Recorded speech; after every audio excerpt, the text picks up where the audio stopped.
దైపు దేవుని వాక్యము యెషయా గ్రంథము 43వ అధ్యాయము 2వ వచనము. నీవు జలములలో బడి దాటినప్పుడు నేను నీకు తోడయ్యుందును. హల్లెలూయా. ప్రియమైన దేవుని బిడ్డ, ఇక్కడ దేవుడు మంచి వాగ్దానాలతో కూడిన మాటలను ఇక్కడ దేవుడు తన ప్రజలకి తెలియచేస్తూ ఉన్నారు. ఈ దినాన నీతో కూడా ఆయన మాట్లాడుతూ ఉన్నారు.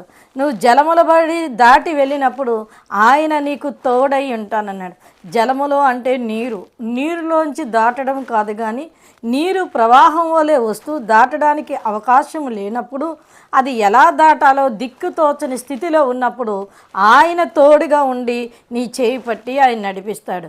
అంటే నీరు గురించనే కాదు, కానీ అలాంటి సమస్యలు, ప్రవాహం వలె వంటి సమస్యలు నీకు వచ్చినప్పుడు ఎటువైపు వెళ్ళాలి, ఏ నిర్ణయం తీసుకోవాలో నీకు తెలియలేనప్పుడు ఆయన నీకు తోడుగా ఉండి నీకు మంచి నిర్ణయాన్ని ఇచ్చి నువ్వేదైతే నీకు అడ్డుగా ఉన్న ఆ జలములన్నిటినీ పారదోలి దాని నుంచి దాటి నీ యొక్క శ్రమని ఎదుర్కొని ఉన్నతమైన స్థానానికి వెళ్ళేలాగా దేవుడు నీకు తోడై ఉండి నడిపిస్తాను అంటున్నారు.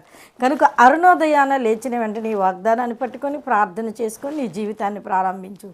దేవుడు నీకు తోడై ఉండి త్వరలోనే నీ సమస్య నుంచి ఆయన నిన్ను విడిపించబోతున్నారు. ఆమేన్.